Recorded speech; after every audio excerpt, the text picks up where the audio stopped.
If you have an iPhone, you probably know how good it is for video recording. But in today's video, I wanted to show you how to maximize that video capabilities from the iPhone 17 Pro and Pro Max. For this, you have to record in the Blackmagic app, which is free for iOS, and record in Apple Log 2. And from here, let's go to DaVinci Resolve and see how you can color grade that in one click.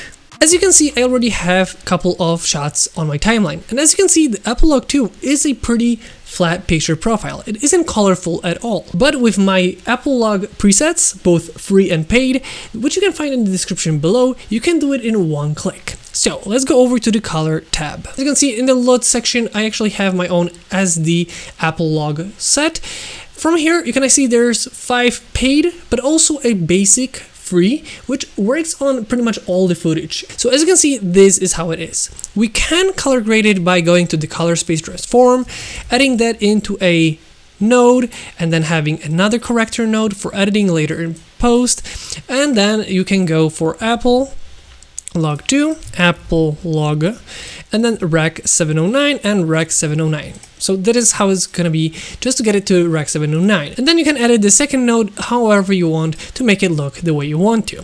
But that is gonna be like the hands-on approach for every single shot. What if you wanted to just have a single one-click edit LUT, for example? All you have to do is open up the LUTs. We're gonna use the free basic preset that I have in the description below under this video. If you double click on it, as you can see, it's already applied and the video is there. So as you can see, we went from something like this to a finished product. And the best thing is, this basic free LUT is gonna work nicely on all the footage. This is more like converting from the flat picture profile to a ready to go, nice looking footage that is gonna look natural. If, for example, this is not what you wanted, you want it to be a little bit brighter, all you have to do is add a node in front of it. So now we have one node here, connecting the two, and we're gonna edit the first node. For example, I want a little bit more brighter in the darker areas. In this situation is gonna be the gamma. As you can see, I pushed it a little bit higher.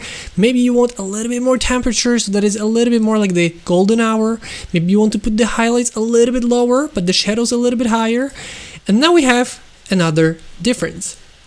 Thanks to this, you can pretty much edit in one click with the LUT. If you wanted to, you can always add in a little bit more to it. But we can go for other examples. Now, let's say we have something like this. And what can we do to do this? So once again, you can use any of my LUTs, which are both free and paid. These are gonna be a little bit more stylized, so they might work better or worse, depending on the footage.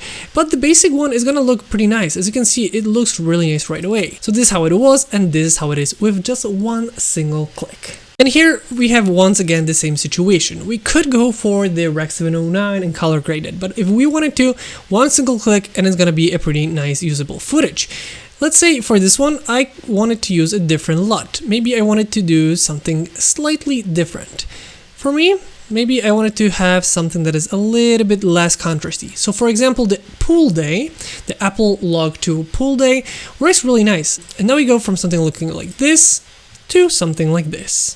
This is actually how easy it is to get even more out of your iPhone 17 Pro and Pro Max camera. With that being said, if you want to know the best camera settings for your iPhone 17 Pro and Pro Max, check out the video in the top right corner of the screen right now, where you can learn more about the best camera settings and the settings for the Blackmagic cam. With that being said, I hope you guys enjoyed this video. If you did, don't forget to like, comment, and subscribe. I hope you guys enjoyed this video once again, and I'll see you next time.